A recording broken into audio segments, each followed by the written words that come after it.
Salama daholo androany sika dia ndao araha hiresaka ny vaovao malaza amin'izao fotoana izao izay miparitaka ao amin'ny tambatrotsiretsira Facebook ao amin'izao fotoana nizao tsika miteny izao. Lehilahy lehibe tsy misaina vetivety dia niparitaka tao anaty tambatrotsiretsira izany hoe tao anatin'ny Facebook ny horonan-tsary lehilahy iray sahabony eo amin'ny 20 taona eo mampiseho ny fihetsika mamafady amin'ny ankizivavy izay fantatra fa tsy ampy taona.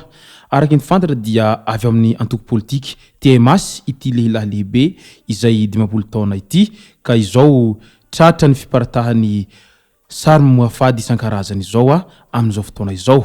Ka io no fakafakaintsika ato anatin'ity video ity ka manasitsika rehetra hanaraka hatramin'ny farany ity video ataontsika ity ary azadino ny manao komantaira ambanin'ity video ity mba afahana mandravona ireny hevitra rehetra ireny avatsika video manaraka eo. Tsaroviny ny like-ny video antsika ary azadino hatrany ny miabone amin'ny chaîne antsika mba afahanareo manaraka sy tahapaka ny video zay lefa misesa sy tambatambata gasy toy izao ny fanaovana azy. Tsy ampendely isika fa avy hatrany tonga de vavany ndawary. Maro ny video izay matetika hitantsika miparitaka ao amin'ny tambatrotsiretsira Facebook ao ary maro ao anatin'izay video izay no ahitana ireo olona izay tena tsy ampoizina toy ireo artista izay kalaza sy ny maro hafa ary tsy ny lehilahy ihany izany fa hatramina vehivavy dia tratra n'izany fiparitahany video sy ny sary mamafady izany avokoa.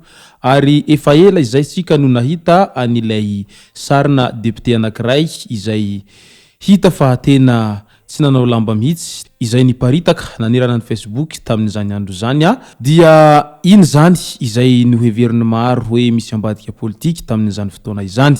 Maro ihany koa ny tanora ankehitriny no tsy mahay ny fampiasana an'itony réseaux sociaux itony hany ka tafanaonao foana rehefa rebreben'olona amin'ny alalan'ny vola sy ny maro hafa sy rebrebena tambazana fitiavana isan-karazany. Eo ihany koa ireo tanora izay maniry fatratra ny tiahazo vady vazaha ka amoronan'olona nitony compte fako itony iny fa dia miroboka mandefa sary mamafady any amin'ireny compte fako ireny afaka fotoana vitsy dia miparitaka iraha tambatrotsiretsira Facebook iny rehefa avy eo. Tsy vitsy no efa afabaraka tamin'izany fiparitahany sary mamafady sy ny video tao amin'ny Facebook izany. Ary efa hita fa miezaka manao ny asa ny cybercriminalité fa tsy mahafongotra an'izany fiparitahany sary mamafady sy ny video izany ao amin'ny Facebook ao. Misy aza moa ireo karazan'olona dia mitady vola amin'izany mihitsy amin'ilay hoe misy sarany kely sy ny fanokafana groupe isan-karazany. Eo indray ireo vehivavy izay manao an'itony karazana plan itony izany hoe fivarotantena ao amin'ny Facebook ao izay tena ataon'izy ireo fitadiavam-bola mihitsy moa izany ary misy amin'ireo vehivavy dia tena mivarotra an'izany video an'izany mihitsy amin'ireo lehilahy ary vidy amina vidiny mora izany fa tsy hoe vidiny lafo akory satria sarotra moa ny fiainana iaraha mahalala ka izay zavatra mety azahoam-bola dia hita fa ataon'olona daholo amin'izao fotoana izao. Tsy tahotra tsy henatra fa dia efa tena manary henatra mihitsy ny olona amin'izao fotoana izao noho ny fitadiavam-bola satria rehefa mahazo vola kely izay ahitana izay mety ho arapaka anio dia efa ataon'olona izany na hivarotany tena ary na dia hanala baraka tena aza izy amin'izay fitadiavam-bola izay dia ataony izany satria tena sarotra ny fiainana amin'izao fotoana izao. Fa ity ndray mitoraka ity kosa dia tena nahagaga tsy tovovavy kely intsony ary tsy zazakely intsony fa lehilahy lehibe anankiray efa tena azo lazaina fa olona tokony efa manan-tsaina tsara ary olona misaina matoa olona tafiditra ao anatin'ny antoko politika izany izay hita fa niparitaka ny videoany izay miaraka amin'ny ankizivavy kely ao anaty bureauny ao ka manao an'izay fihetsika mamafady isan-karazany zay. Tena niparitaka moa ity video ity ary maro ireo olona no nilaza amin'ilay hoe antimola adaladala tsy mahay miaina zao ve mba fomba fiainana sy ny fomba fisainana nefa ianao lehilahy lehibe izay tokony hananatra anao tokony ho atao modely satria ianao ny ray aman-dreny. Vetivety dia niparitaka tao anaty tambatrotsiretsira Facebook ny horonan-tsary lehilahy iray izay eo amin'ny 20 taona eo no nampiseho ny fihetsika mamafady amin'ny ankizivavy tsy ampy taona. Raha ny fijery azy dia ao anaty birao fiasana no entin'ilay rangahy ireo zaza ireo. Misy ny tambazana vola ary ny sasany avy hatrany dia terena hanoroka azy sady safosafona eo ambonin'ny fe.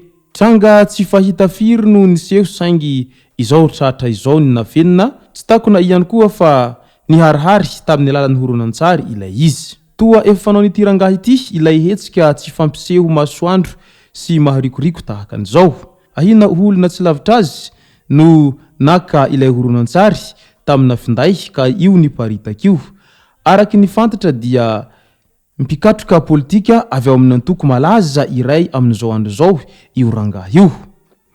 Voatonona fa anisany ankaiky ny mpitarika ny antoko izy io izay hirotsaka ho kandida ary andrasana araka izany ny fizotra ny raharaha inona fa hisy fanazavana sy fanatiadina momba ity fanararaotana zaza tsy ampitaona ity izay nipoitra ampahabe maso ity. Enganie mba tsy ho isitsindry ka hanakana ny fandrosoana ny fampiharana lalàna. Marihina fa efa fantatra hatramin'ny anarany io rangahy io sy toeram-ponenana fa fisamborana sisa no andrasana. Manoloana izay dia tsy niandry ela ny fitsarana avy hatrany namoaka didy fisamborana an'ity rangahy ity ka fantatra izao fa nahiditra amponja vonjamaika eny an-tanimora izy amin'izao fotoana izao any izy no miandry fotoam-pitsarana azy. Manoloana izay dia maro sahady ny malagasy mametra-pantaniana amin'ilay hoe aiza hoe zamizay ara ilay fampiharana an'ilay hoe famosirana manoloana izao tranga niseho izao hoy ireo mpanara-baovao. Moa ve tena sahan'ny fanjakana ny hampatra an'izany lalàna famosirana zany amin'ny tony olona izay azo lazaina fa olona ambony tony? Ka eto sika no mahatsaro an'ilay teny nolazainy koto tamin'izany fotoana izany hoe mety hihatra na koa tsy hihatra amin'ny olona ambony sy misy mpiaro tahaka ny tony io lalàna izay avoakan'ireo io hoy izy koto tamin'izany.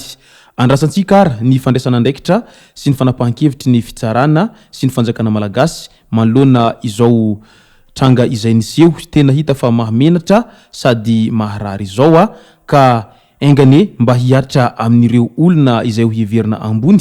Iny fanapahan-kevitra izay notapahan'ireo solovam-bahoaka marobe niaraka tamin'ny filoham-pirenena iny mahakasika an'ilay hoe famosirana na koa castration chimique sy fizika ho an'ireo izay minia mandika lalàna amin'ny resaka fanolanana ny zaza tsy ampitaona tahaka ny tony. Ka ity indray zany ilay hoe dawily amin'ny endriny somary antitrantitra kokoa io tratra io izay ny alehany raha toa ka antimola ianao no tsy mahay miaina. Tandrema ihany amin'ny fihetsika atao, tandrema ny fihetsika moafady fa tsy misangy aminao ny fivoaran'ny teknôlôjia amin'izao fotoana izao. Ary tandremo ihany koa ny makamaka sary na ihany koa ny video rehefa hanao ihany ny zavatra tahaka antony fa amin'ny fotoana tsy ampoizinao dia miparitaka iny zavatra iny ka eo anao vao sahirana. Ka izay no antony ananarana foana amin'ilay hoe ampianaro ihany ny zaza na dia hangalatra aza. Ary tsy voatery ny olona nianatra dia azo lazaina fa intelligent avokoa. Misy ireo nianatra nefa dia azo sokajiana fa bado ihany.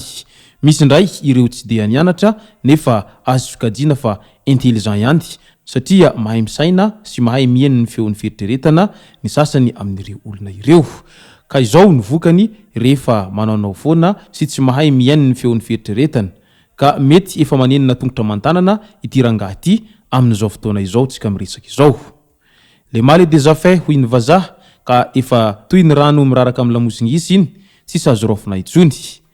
Ny azo atao dia mananatra ireo izay mbola tsy voa mba hitandrina sao dia tratrany patsaray tsy omby vava zay vao hita lao sy hanenina eo. Ka ny fantanina mipetraka raha dia ny hoe tena ambadika politika ve izao sa règlement de compte amin'ny zavatra hafa mihitsiny. Io ny fantanina izay napetraky ny besin'ny maro manoloana fiparitahan' izao video izao. Sa ve tena adalana tsotra izao? Izay sera tomboky lasy tomboky vavy misaotra antsika rehetra naraka hatramin'ny farany. Azo adiny ny manao commentaire an'ity video ity mba ahafahana mandravona andrenevitra rehetra na avatsika video manaraka eo. Azo adiny ihany koa ny milike ny video antsika ary tsarovy ny miabony amin'ny chaîne antsika mba ahafahanareo manaraka tsy tahapaka ny video zay lefa ny amsesy tambatavata gasy tomboky lasy tomboky vavy mankasitraka dia mirary soa.